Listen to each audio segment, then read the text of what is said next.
आप भी कर रहे हैं क्लास 10th के एग्जाम की तैयारी, तो ये क्वेश्चंस आपके लिए है। और ये क्वेश्चन द्विघात समीकरण का क्वेश्चन है, जिसको हम लोग अंग्रेजी में क्वाड्रेटिक इक्वेशन बोलते हैं। और हम देखना चाहते हैं कितने ऐसे बच्चे हैं जो क्लास 10th की एग्जाम की तैयारी करते हैं, वो स्टूडेंट इस क्वेश्चन को हल कर पाते हैं या नहीं कर पाते हैं। अगर जिस भी स्टूडेंट से ये क्वेश्चन हल नहीं हो पाएगा, इस वीडियो को जरा सा प्यार से देखिएगा।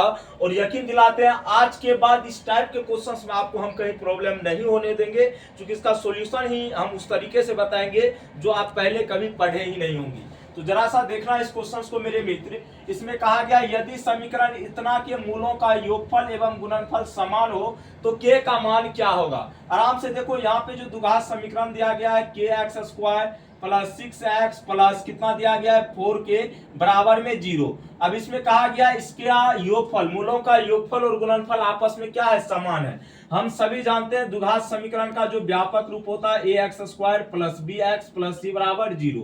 और इसके दो मूल होते हैं, एक अल्फा एक बीटा। योगफल की बात की गई तो योगफल क्या होगा, इन दोनों को जोड़ देंगे, अल्फा जोड़ बीटा, ठीक है। और अल्फा जोड़ बीटा बराबर होता है माइनस बी बाय ए। उसके बाद गुणनफल की बात की गई है तो अल्फा इंटू बीटा, और इसका जो फॉर्मूला होता है सी बाय ए होता है, ठीक है।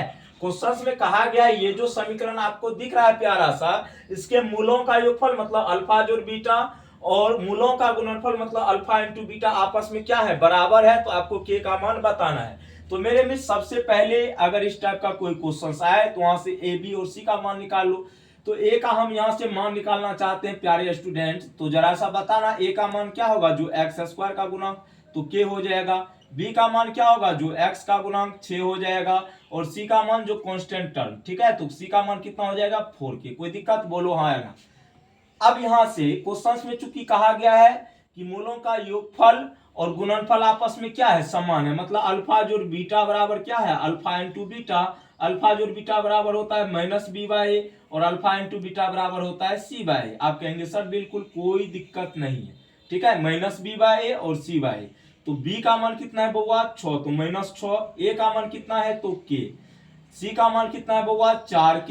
ए का मान कितना है के, तो के से के कट गया, बोलो हाँ या ना। आप कहेंगे सर बिल्कुल। तो 4k बराबर कितना हो गया माइनस का 6।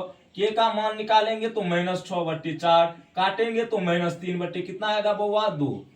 और यही आपके क्वेश्चंस का होगा सही जवाब, -3/2। Option number A is the right answer your questions. तो इसमें घबराने की आपको कोई भी जरूरत नहीं है।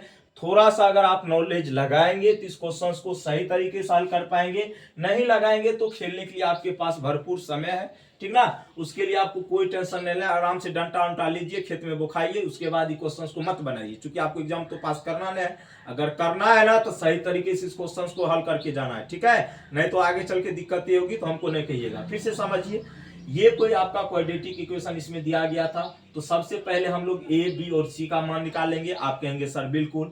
और क्वेश्चंस में कहा गया है शून्यकों का मूलों का योगफल और गुणनफल क्या है, आपस में बराबर है। तो मूलों का योगफल और मूलों का गुणनफल दोनों क्या है, आपस में बराबर है। तो इसका फॉर्मूला होता है माइनस बी बाय ए और गुणनफल का फॉर्मूला होता है सी बाय ए। तो बी का वैल्यू कितना है बउआ 6, तो -6/k हो जाएगा। सी का वैल्यू है 4k, तो सी की जगह रखेंगे 4k, बोलो हाँ या ना। तो 4k, ए का मान के, तो के से के कट गया यहाँ से, तो 4k बराबर कितना बचा -6 बचा। और के का मान निकालेंगे तो 4 गुना में इधर जाएगा तो भागा में -6/4 करेंगे तो -3 कितना आएगा 2, जो कि ऑप्शन नंबर ए में दिया हुआ था। आओ कभी हवेली पर is the right answer your questions. तो बाय बाय, टेक केयर, जय हिंद, जय भारत।